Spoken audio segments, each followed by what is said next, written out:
Welcome to today's news discussion. I'm Sarah, and joining me is Sean. Hi, I'm Sean. Let's dive into the stories we have today.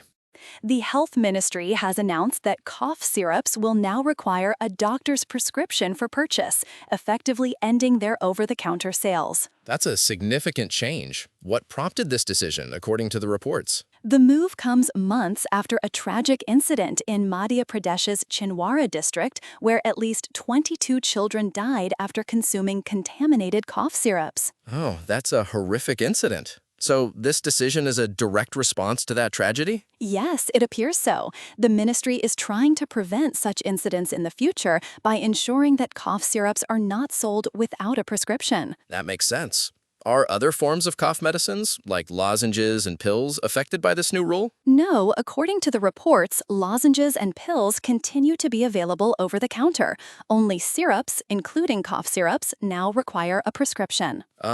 So how does this change the way people access cough medicines? Essentially, people will now need to visit a doctor to get a prescription before they can buy cough syrups. This could potentially reduce misuse or accidental ingestion, especially among children. That's a good point. But won't this also make it more inconvenient for people who need cough syrups for legitimate reasons? Yes, that's a valid concern. The reporting suggests that the government is trying to balance the need for safe access to these medicines with the risk of contamination or misuse. Let's switch gears to a different story. I see we have some information about BBC News programming. Can you tell me more about that? Sure, the BBC has various news programs airing at different times. For instance, BBC News airs on BBC News at 9 a.m. and 6 a.m. What about BBC News Now? Is that a different program? Yes, it is. BBC News Now airs on BBC News HD at 2:45 p.m. and is presented by Lucy Hawkins.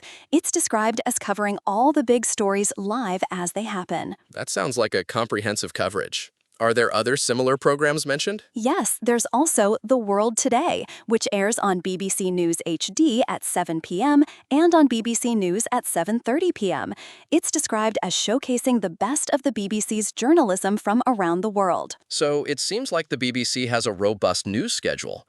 What's the significance of highlighting these specific programs? The reporting seems to be emphasizing the variety and depth of news coverage available on the BBC.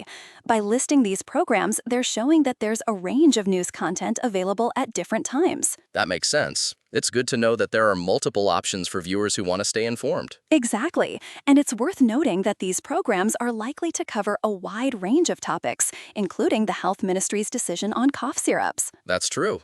Speaking of which, do you think the BBC's coverage might delve into the implications of this new prescription rule for cough syrups?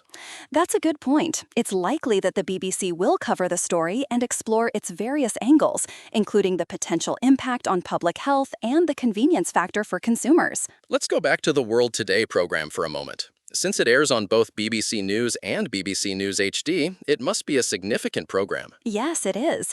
The fact that it's aired on multiple channels suggests that it's a key part of the BBC's news offering. The program is described as featuring the best of the BBC's journalism from around the world. So it's not just about covering local or national news, but also international stories? Exactly. The program seems to be designed to give viewers a global perspective on current events. That's really valuable. In a world where news is happening everywhere, having a program that aggregates the best journalism from around the globe must be very useful for viewers. Absolutely. It helps viewers stay informed about a wide range of issues and get different perspectives on the same story. Well, that's a good note to end on. It's been informative discussing these stories with you. Likewise, Sean. Thanks for the conversation.